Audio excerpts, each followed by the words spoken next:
What? Small Worlds is written by P.J. Hammond, who is best known for writing Sapphire and Steel, a really creepy ITV show from the 70s and early 80s, which is still pretty good if you don't mind the slow pace and low budget, which should not be a problem for any Doctor Who fans. This has a similar spooky atmosphere.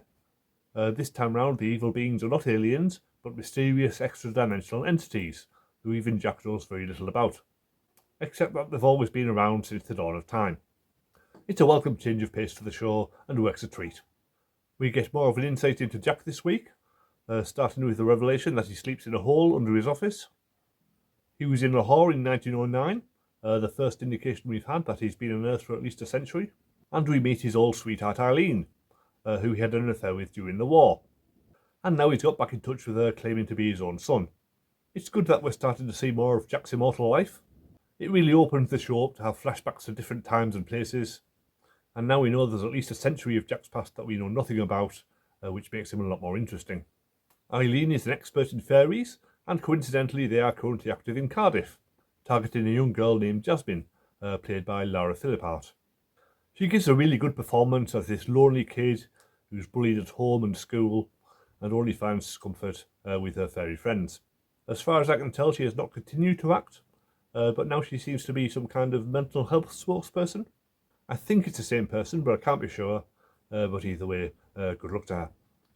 The fairies target anyone who's mean to Jasmine, starting with a man who tries to entice her into his car.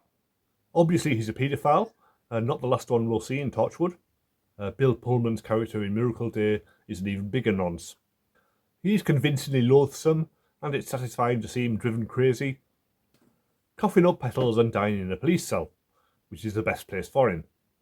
Jasmine is also targeted by two school bullies, who get off scot-free despite trying to kick her head in, which is not very consistent for the fairies.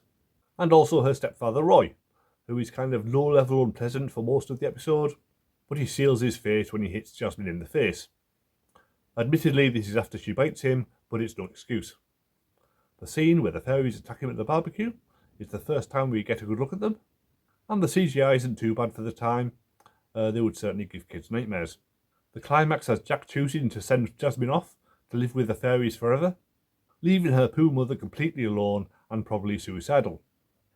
He didn't really have a choice, as Jasmine wanted to go and the fairies threatened to end the world if he didn't, but it does mean the entire story would have played out exactly the same if Torchwood hadn't got involved in the first place. It makes for a nicely ambiguous ending. The fairies win and the heroes can do absolutely nothing about it. Really, they're one of the most powerful entities in the Whoniverse. Jack theorises they could be related to the Mara from Kinder and Snake Dance, but that could be a stretch. We never see them again, although it would be interesting to see what the Doctor could do about them, or what would happen if they targeted one of Sarah Jane's kids. It's probably better this way, knowing they're always out there, but there's nothing you can do to stop them. So be nice to little girls, just in case, but not too nice. The DVD has a commentary track from director Alice Troughton, composer Ben Foster, and Eve Myles. Ben mainly talks about the various musical themes, as you might expect. Alice talks about filming in a crowded Cardiff market and how they got the fairies' POV shots. And Eve jokes about how John Barrowman made her laugh by getting his willy out during a scene. Hilarious. I think that's the first time his little habit has been mentioned on these DVDs, but it won't be the last, so it's surprising it took so long for it to become common knowledge. There is also a declassified episode, where Russell T Davies talks about Jack and Gwen being like Mulder and Scully. P.J. Hammond talks about the evil fairies.